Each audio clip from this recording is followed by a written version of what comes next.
अस्सलामुअलैकुम। Sports world में आपको खुशामदीद कहेंगे। मैं हूं हिफ्सा इम्तियाज। नाज़रीन, पाकिस्तान ने वेस्ट इंडीज़ के खिलाफ T20 सीरीज़ 2-1 से जीत ली है और अब वेन्यू बदलेगा। वेस्ट इंडीज़ में वनडे मैचेस जो हैं वो खेले जाएंगे और अब वनडे सीरीज़ का आगाज़ होगा। इसके साथ साथ फ़खर जमान हैमस्ट्रिंग की वजह से वनडे सीरीज़ से बाहर हो गए हैं। Pakistan women cricket team T20 series के लिए आयरलैंड पहुँच गई है और वर्ल्ड लेजेंड्स चैंपियनशिप जिसको एक हाइप मिली हुई थी, अब पाकिस्तान उसके फाइनल जो है वो हार गया। जनूबी अफ्रीका ने यह फाइनल जीत लिया, जबकि पीसीबी ने इवेंट के बारे में सख्त फैसला कर लिया है। लियारी बॉयज़ ने अंडर 15 ओस्लो फुटबॉल कप जीत लिया है और इंग्लैंड भारत के 5 मैचेस सीरीज सीरीज का सनसनीखेज इख्तिताम भी हो गया है। इन तमाम मौज़ूआत को डिस्कस करने के लिए मेरे साथ स्टूडियो में मौजूद हैं जाहिद मकसूद साहब, मोहम्मद यूसुफ अंजुम और हमारा साथ दे रहे हैं सलीम खालिद साहब भी। आप तीनों को वेलकम कहूँगी और उम्मीद करती हूँ आप लोग खैरियत से होंगे। सलीम साहब, आपसे आगाज़ करते हैं। पाकिस्तान ने आज सुबह लॉर्डर हिल में जो तीसरा T20 था वो जारी था, 13 रन से जीत लिया है। आप क्या कहेंगे इस मैच में, अगर किसी प्लेयर को हम क्रेडिट देना चाहें, क्योंकि एक टाइम पर यह मैच 50-50 पे चला गया था, तो अब आपको क्या लगता है वो कौन सा प्लेयर था जो हमारे लिए की प्लेयर साबित हुआ? रॉस्टन चेस, क्योंकि उन्होंने जिस तरह एक मोमेंटम बना हुआ था वेस्ट इंडीज का, लेकिन उन्होंने हारिस का ओवर खेला और फिर इतनी उन्होंने स्लो बैटिंग की जिसकी वजह से मैच पूरा चेंज हो गया और उसके बाद पाकिस्तान के हक में चला गया मोमेंटम। और इंटरनेशनल क्रिकेट में पहली बार ऐसा हुआ है कि किसी प्लेयर को रिटायर कराया गया है, यानी ड्यूरिंग द बैटिंग उसको वापस बुलाया गया किसी फुल मेंबर कंट्री के मैच में। तो ये आपने मुझसे टर्निंग पॉइंट पूछा तो मैं आपको वो बता रहा हूँ कि किस तरह से वो बॉलिंग हमारे स्पिनर्स ने अच्छी की और पेसर्स एज यूजुअल महंगे साबित हुए, थोड़ा पहले से बेहतर कह सकते हैं लेकिन महंगे साबित हुए। स्पिनर्स का जाहिर है आज उन्होंने तहिया किया हुआ था शायद कि नवाज को जब भी खेलेंगे तो उनको शुरू से अटैक करेंगे तो शुरू में उनकी बॉलिंग पे थोड़ी रन भी बने, लेकिन ओवरऑल अगर हम देखें तो सुफियान की और नवाज की सीरीज में बहुत अच्छी परफॉर्मेंस रही। शाहीन को आज उन्होंने खिलाया नहीं, हसन ने निस्बतन बेहतर बॉलिंग की, लेकिन ये सारे हमारे पेसर महंगे साबित होते हैं। इस चीज को सोचना पड़ेगा, ये एक मसला है। और बैटिंग की अगर बात करें, जिन्होंने हमें मैच जितवाया वो हमारे जो ओपनर्स हैं, उन्होंने बड़ा अच्छा परफॉर्म किया, साहबजादा फरहान और उसके बाद साइम ने एक बहुत अच्छी इनिंग खेली और 3 मैचों में उन्होंने 250 बनाई। उससे पहले उनके गालिबन 25-30 मैच में सिर्फ एक ही 50 थी। तो अच्छा है अगर वो इसी कंसिस्टेंसी से खेलते रहे तो इसका पाकिस्तान टीम को फायदा होगा। स्कोर एक वक्त लग रहा था और ज्यादा करेगा पाकिस्तान, लेकिन ये भी स्कोर बेहतर हो गया था। और गो के वेस्ट इंडीज की टीम अपने आखिरी 20 मैचों में से शायद 3-4 मैच ही जीत सकी है और बिल्कुल नीचे आ चुकी है उनकी क्रिकेट, लेकिन उसके बावजूद फतह है और पाकिस्तान ने ये सीरीज जीती तो खुश आइंद है। और अब आगे एशिया कप से कबल हौसला बढ़ेगा। सलमान के ऊपर थोड़ा प्रेशर बिल्ड होता जा रहा है, मुझे डर है कहीं वो सरफराज अहमद ना बन जाए दूसरे, जिन्होंने टीम के लिए ज्यादा सोचा, अपनी परफॉर्मेंस पर तवज्जो नहीं दी।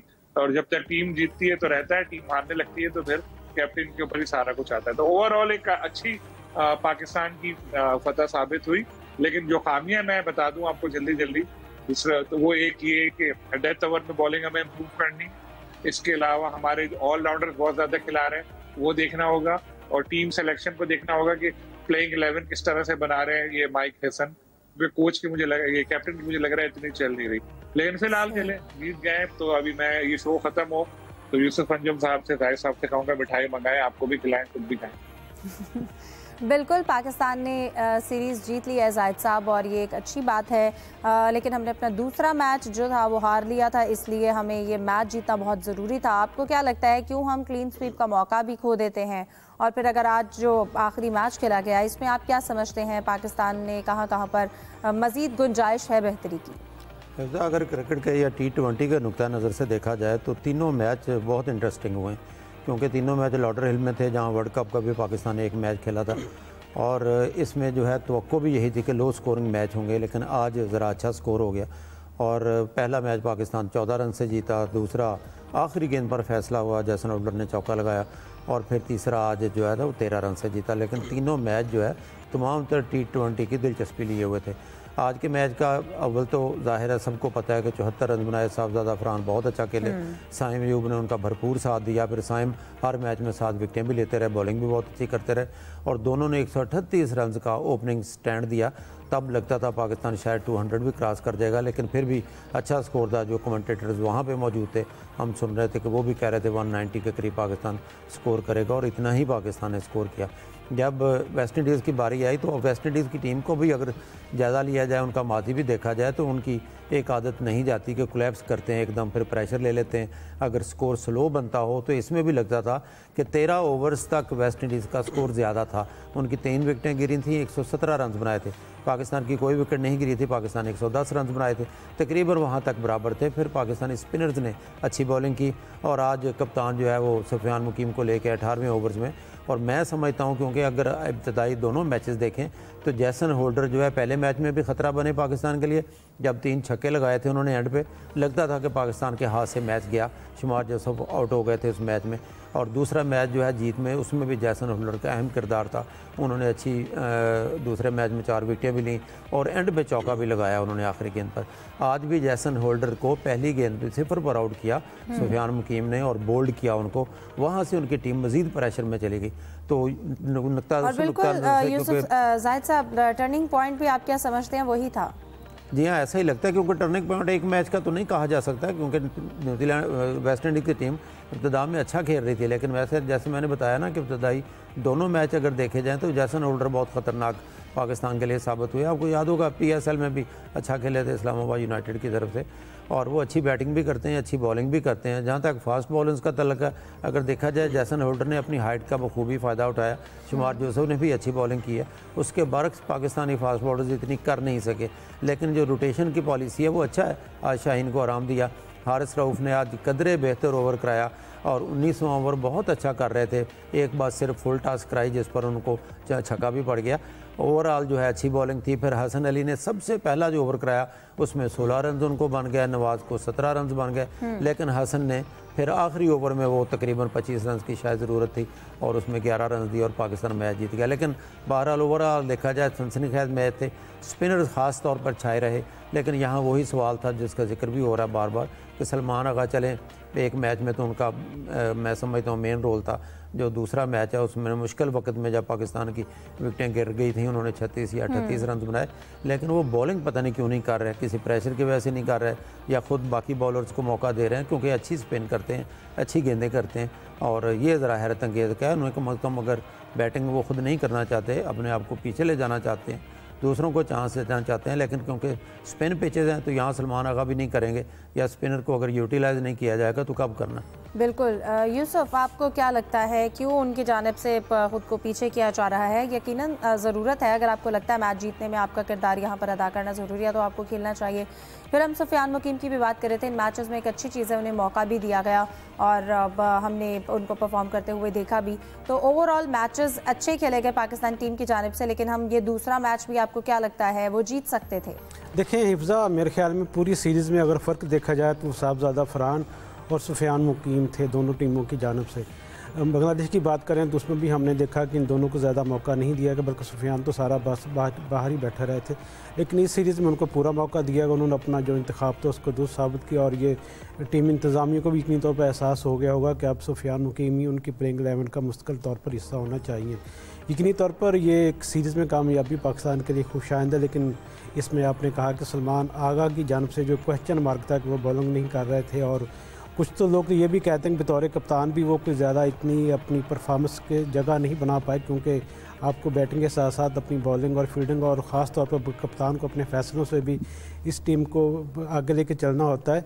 दूसरे मैच में भी यकीनी तौर पर पाकिस्तान को जीतना चाहिए था, लेकिन ऐसा नहीं हुआ, क्योंकि कुछ फील्डिंग कोलैप्स हुए, कुछ जो बॉलर था उसका इस्तेमाल नहीं किया गया।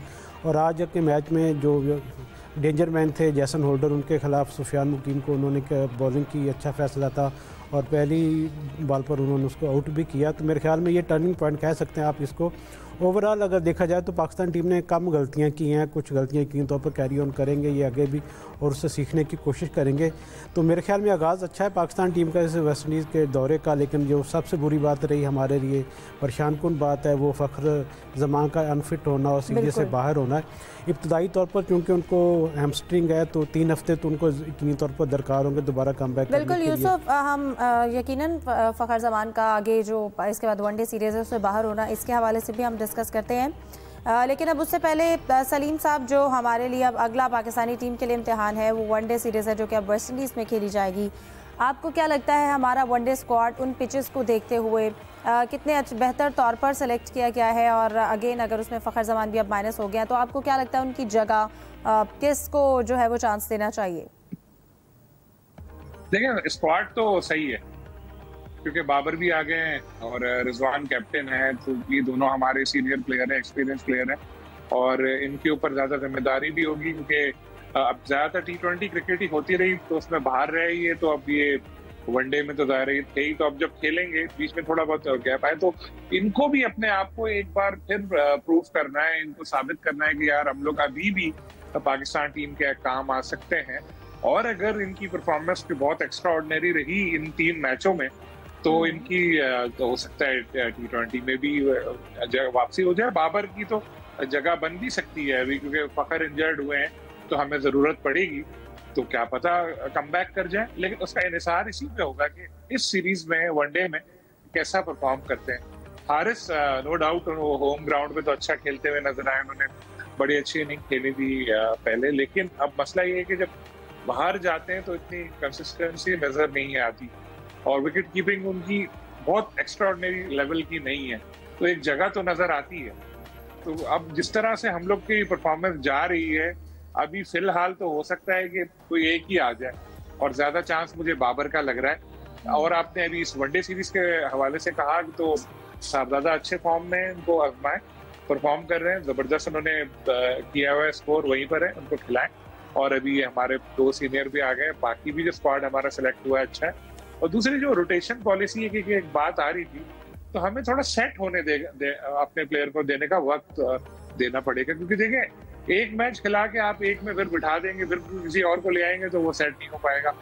अब शाहीन शाह अफरीदी को आपने ड्रॉप किया हुआ था, वापस लेकर आए। अगर हम देखें तो जो हम पिछला मैच हारे थे उसमें जो उससे पहले 19 रन बने थे उनका अहम किरदार था। आखिर में तो फिर 7 रन गालिबन बाकी रह गए थे और आखिरी बॉल पे 4 थे, और जिस तरह उन्होंने यॉर्कर के बदले outside the off stump game की थी शायद इसकी हिदायत ही इनको मिली हो, वरना मेरे ख्याल में शाहीन तो इस वक्त यॉर्कर पे ही जाते थे ज्यादातर।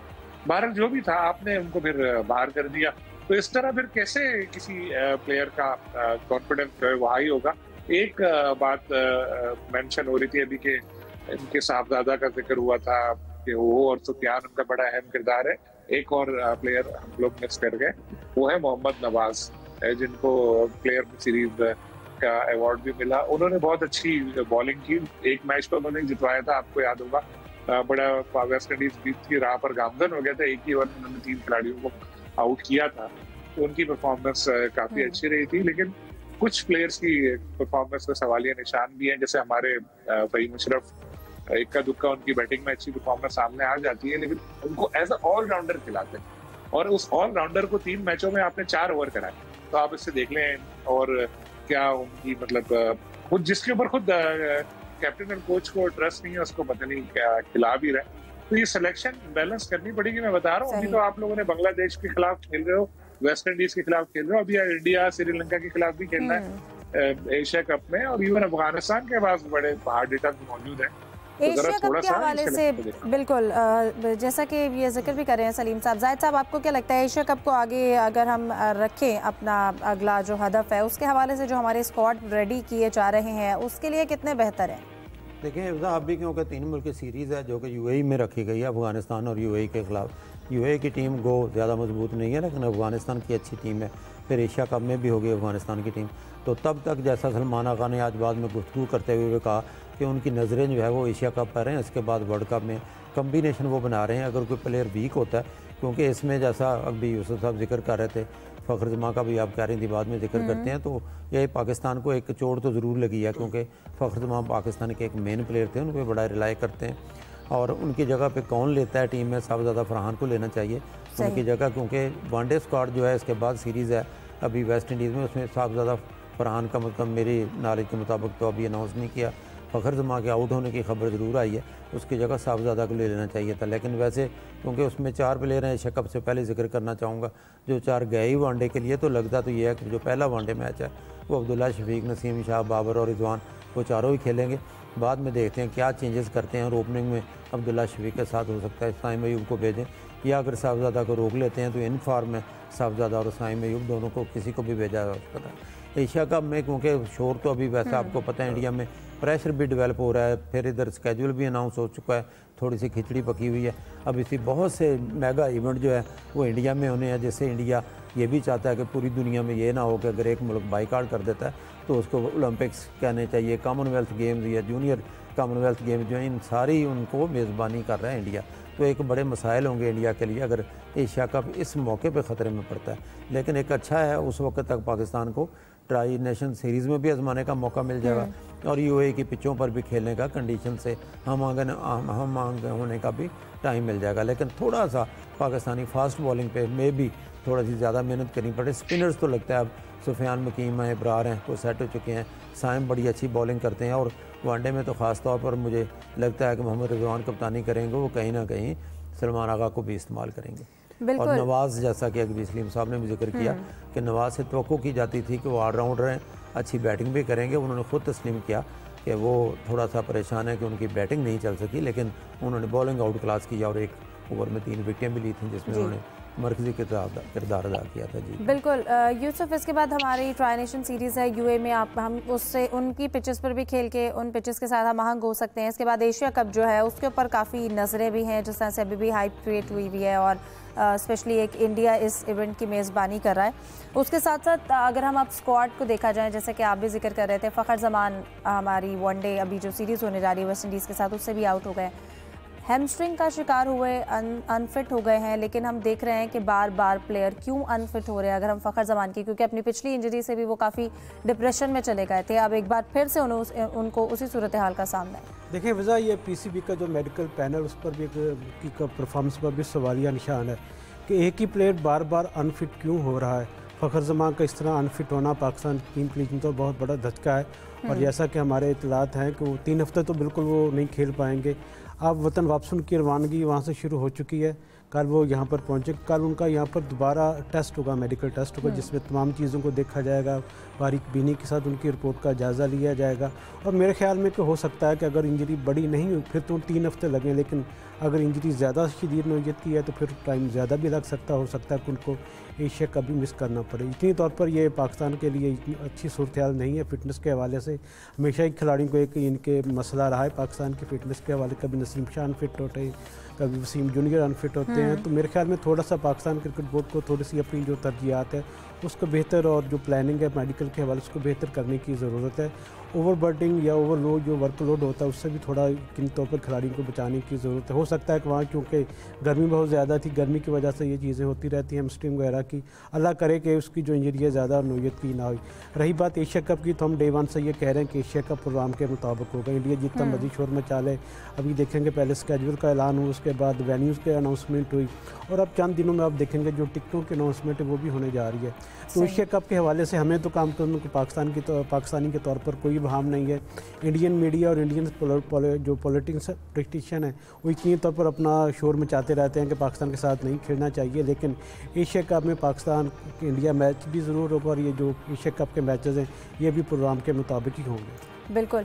सलीम साहब, आप क्या कहेंगे, फ़खर जमान का एक बार फिर से अनफिट हो जाना यकीनन टीम पर भी इसका कितना असर पड़ेगा आइंदा आने वाली, अगर हम अभी वेस्ट इंडीज़ की सीरीज़ है, इसके बाद ट्राई नेशन सीरीज़ है और फिर उसके बाद मेन एशिया कप है, अगर 3 हफ्ते में वो बेहतर हो जाते हैं तो वेल एंड गुड, लेकिन अगर उनकी इंजरी को ज़्यादा टाइम लगा रिकवर होने में तो यकीनन इस पर पाकिस्तान टीम पर भी असर पड़ेगा। बिल्कुल, पाकिस्तान टीम पे तो अभी वेस्ट इंडीज के खिलाफ सीरीज में भी असर पड़ सकता है फ़खर के ना होने का, क्योंकि वो जारे मिजाज बैटर है जो अकेले मैच का नक्शा तब्दील कर सकते हैं और फ़खर पाकिस्तान की जो उंगलियों पर गिने जा सकते हैं उन मैच विनर्स में शामिल है। हमारे पास मैच विनर्स की बहुत कमी है, फ़खर उनमें शामिल है, लेकिन फ़खर अब बिल्कुल बाहर हो गया। पता नहीं कितने अरसे के लिए वो बाहर रहते हैं, मुझे तो ये डर है कहीं एशिया कप भी वो मिस ना कर जाए, और अगर एशिया कप मिस कर गए तो ये पाकिस्तान के लिए सबसे बड़ा धचका होगा, क्योंकि उनके साथ मसला रहा है पूरे कैरियर में, फ़खर के साथ ये मसला रहा है इंजरीज का, मुख्तलिफ किस्म की इंजरीज उनको रहती हैं। और ये उनके पहले तो ये भी था कि वो रनिंग वगैरह करते हुए भी उनको इशू होता था, नी का भी उनको मसला रहा है, आपको याद होगा पहले भी काफी मैचेस उन्होंने मिस किए। तो कुछ प्लेयर ऐसे होते हैं कि जिनके साथ ये होता है कि बस इंजरी हो रही है, एक से बचे, दूसरी बार इंजरी हो गई, एक सीरीज खेली और फखर उनमें शामिल है। प्लेयर बहुत अच्छे हैं लेकिन फिटनेस के मसाइल उनका पीछा करते रहते हैं। अब देखना यही होगा कि आगे किस हद तक उनकी फिटनेस की बहाली होती है और क्या वो एशिया कप के लिए दस्तयाब होते हैं या नहीं। अगर वो नहीं हुए तो बड़ा धचका होगा। और मैं तो अभी से ये सजेस्ट कर रहा हूँ, हालांकि बाबर के हवाले से हम लोग भी ये कहते थे, मैं भी ये कहता था कि T20 में उनको नहीं होना चाहिए, लेकिन अब एक इतना बड़ा एक खिला अगर हुआ तो हमें एक ऐसा प्लेयर भी चाहिए होगा जो रहे क्रीज पे, क्योंकि हमने अभी रिसेंटली, आपको याद होगा, बांग्लादेश में 15 रन पे 5 हमारे खिलाड़ी आउट हो गए थे। तो ये सब चीजें देखते हुए हमें एक प्लेयर ऐसे भी चाहिए होंगे क्योंकि जो 20 ओवर बैटिंग भी तो करे। बिल्कुल। जाहिद साहब, ब्रेक पर जाने से पहले आपसे ये भी जानना चाहूँगी, जैसा कि यूसुफ ने भी कहा कि एक फिटनेस का जो क्राइटेरिया है हमारी मैनेजमेंट जो है उसे इस तरफ ध्यान देना चाहिए। अभी सलीम साहब ने भी जिक्र किया कि इनके साथ ये मसला रहा है कि एक दो सीरीज़ के बाद इनको इंजरीज़ का ये शिकार हो जाते हैं। तो क्या फ़िटनेस मसाइल होते हैं एक्चुअली, और क्या फ़िटनेस का क्राइटेरिया होता है जिसके बाद प्लेयर्स को, क्योंकि उनकी फ़िटनेस का ध्यान रखना चाहिए और उस पर एक यकीनन ख़ास नज़र होनी चाहिए मैनेजमेंट की। देखें, चैम्पियन ट्रॉफी के दौरान भी फ़खर जमां को मसला हुआ था। फ़खर जमां अनफिट हो गए, इंजरी प्रोन टाइप के हैं। उनकी काबिलियत पर, सलाहियत पर एज अ क्रिकेटर कोई शक नहीं है, लेकिन क्योंकि फ़िटनेस के मसाइल उनके साथ साथ चलते रहते हैं। और मैं ये समझता हूँ क्योंकि बड़े प्लेयर्स हैं, अनफिट भी होते हैं, टीम से भी निकलते हैं, बल्कि खुशआमद बात यह है कि उनकी जगह लेने के लिए साहबजादा फरहान आ गए और वो इन फॉर्म भी हैं। फ़खर जमां ज़ाहिर है एक बड़ा प्लेयर जाता है, उसकी जगह फिल करने के लिए आसान नहीं होता, कोई फ़ौरन आएगा उसकी जगह फिल कर लेगा। और जहाँ तक ओवरऑल फिटनेस के मसाइल हैं तो पीसीबी ने पहली दफ़ा ये पॉलिसी भी बनाई है। आपको याद होगा थोड़े ही दिन पहले हमने भी न्यूज़ दी थी कि वो डोमेस्टिक की सतह पर भी फिटनेस को अब देखेंगे और उन पर ज़रा सख्ती करेंगे, उनके टेस्ट भी लिए जाएंगे, यहाँ तक कि डिपार्टमेंटल टीमों के भी पीसीबी के जो कोचेज़ या मेडिकल स्टाफ होगा उनके टेस्ट लेगा। लेकिन फ़खर का ज़रा डिफरेंट है, एक कहना चाहिए इशू, क्योंकि इनको किसी हवाले से, आपको याद होगा बहुत पहले जब ये बयान भी दिए गए थे कि शायद इनको एक ट्वीट करने पर बाहर बिठा दिया गया, तो फिर बाद में फ़खर ने खुद कहा था कि नहीं, उनके कोई जहनी मसाइल भी थे, कोई फिटनेस के मसाइल भी थे। तो एक बड़े प्लेयर हैं, जाहिर है वनडे में उनकी कमी तो शदीद तौर पर महसूस होगी, लेकिन उनकी जगह, क्योंकि जो वनडे टीम अनाउंस हुई है उसमें साहबजादा फरहान नहीं है, उनको टीम में शामिल कर लेना चाहिए। बिल्कुल। और फिटनेस के साथ साथ जब फिटनेस मसाइल आते हैं तो यकीनन एक मेंटली तौर पर भी प्लेयर अपसेट होता है। जब आप इस तरह की मेन, जैसे पहले चैंपियंस ट्रॉफी पे फ़र्क पड़ा, उसके बाद अब अगर एशिया कप वो ना खेल सके, अगर ऐसा मौका आया, अगर उनकी इंजरी लंबी हुई, तो यकीनन इससे जहनी तौर पर भी वो काफ़ी परेशान हो जाता है ऐसे प्लेयर। डिस्कशन